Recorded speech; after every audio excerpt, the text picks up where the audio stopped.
તો મિત્રો, આ કાકા અલ્પેશ ઠાકોરને લઈને શું કહેવા માગે છે તે સાંભળો, પછી આપીએ કાકાને રિપ્લાય. ઓકે મિત્રો, તો સાંભળો.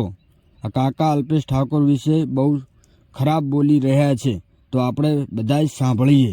તે સાચું કહે છે કે ખોટું કહે છે એ તે મિત્રો તમારે કોમેન્ટમાં બતાવવાનું રહેશે. ઓકે દોસ્તો, હવે છેવટે અલ્પેશ ઠાકોર ઠેકાણે આવ્યા છે. પરંતુ દોસ્તો, અલ્પેશ ઠાકોરને જીબાનની કોઈ કિંમત નથી. તે ક્યારે બીજું બોલે તે કહી શકાય નહીં. અત્યારે તો મેં ફેસબુક પર તેમનો વિડીયો જોયો.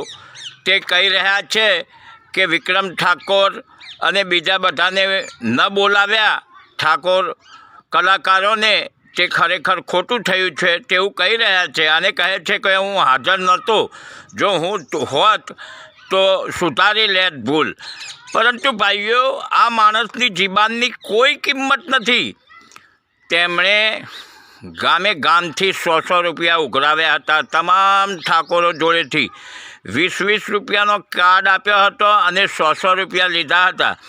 અને તેમ કરીને કરોડો રૂપિયા તેમને ભેગા કરી લીધા છે દોસ્તો.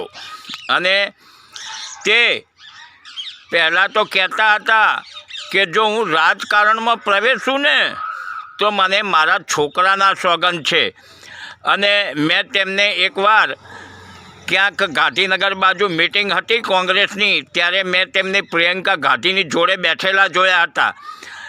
આ અલ્પેશ ઠાકોર છે જેને જીબાનની કોઈ કિંમત નથી. અને હવે તો અલ્પેશ ઠાકોર પાછા કોંગ્રેસમાંથી ભાજપમાં ચાલ્યા ગયા. એમને જીબાનની કિંમત છે જ નહીં. તેમને કોઈ સિદ્ધાંત નથી. જ્યાં ખ્યાતિ પ્રસિદ્ધિને પૈસા મળતા હોય ને ત્યાં અલ્પેશ ઠાકોર ચાલ્યા જાય છે. એટલે વિક્રમભાઈ ઠાકોર, અલ્પેશ ઠાકોરનો જરા પણ ભરોસો કરશો નહીં. અને આમ પણ પૂરા ગુજરાતની અંદર અલ્પેશ ઠાકોર કરતાં તમારું નામ મોટું છે. અમે સાંભળ્યું છે કે તમને રાજકારણમાં પ્રવેશવા માટે ભાજપવાળાઓએ આમંત્રણ આપ્યું હતું, પરંતુ તમે આમંત્રણ સ્વીકાર્યું નહોતું. તમે સિદ્ધાંતવાદી છો, તમે સાચા માણસ છો. તમારી સામે અલ્પેશ ઠાકોર બિલકુલ ખોટા માણસ છે. તેમણે ગામ ફરીને કહ્યું હતું કે હું દરેક ગામમાંથી એક ડીએસપી અને એક કલેક્ટર ઠાકોર જોવા માગું છું. અને તેમણે ગામની અંદર દારૂબંધીના નામે ઠાકોરોને અંદર લડાવ્યા હતા. ભાઈને લડાવી દીધા હતા. હવે સમય ગયો છે અને ઠાકોરો એક થવાની કોશિશ કરી રહ્યા છે, એક થયા છે. એટલે તમામ ઠાકોરોને વિનંતી કે અલ્પેશ ઠાકોરની એક પણ વાત સાંભળતા નહીં તો પાછા તમને અલગ કરી નાખશે. તમામ ગામમાં ઝઘડા ગલાવશે. એવા છે અલ્પેશ ઠાકોર.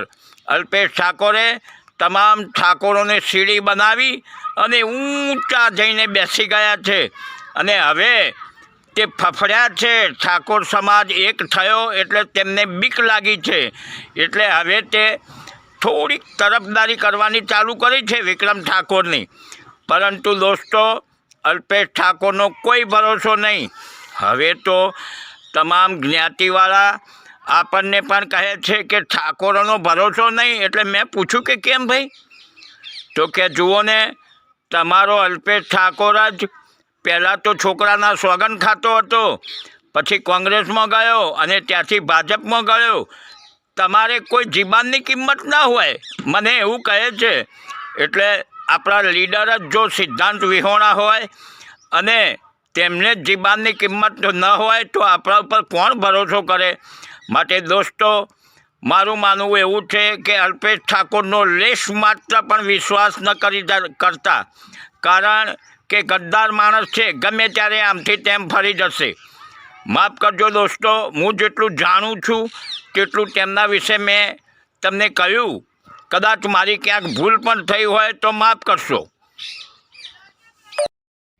આ કાકાએ અલ્પેશ ઠાકોરનો ખુલ્લો વિરોધ કર્યો છે. તો મિત્રો, તમારું શું કહેવું છે આમાં? આ સાચું છે કે ખોટું છે? મને તો એવું લાગે છે મિત્રો કે ખોટું છે. પછી હવે ભગવાન જાણે, બરાબર, એમની સત્તા માટે આ બધું કર્યું હતું કે પછી સમાજને અવળા માર્ગે દોરવાનું કામ કર્યું છે. શું કર્યું છે એ મિત્રો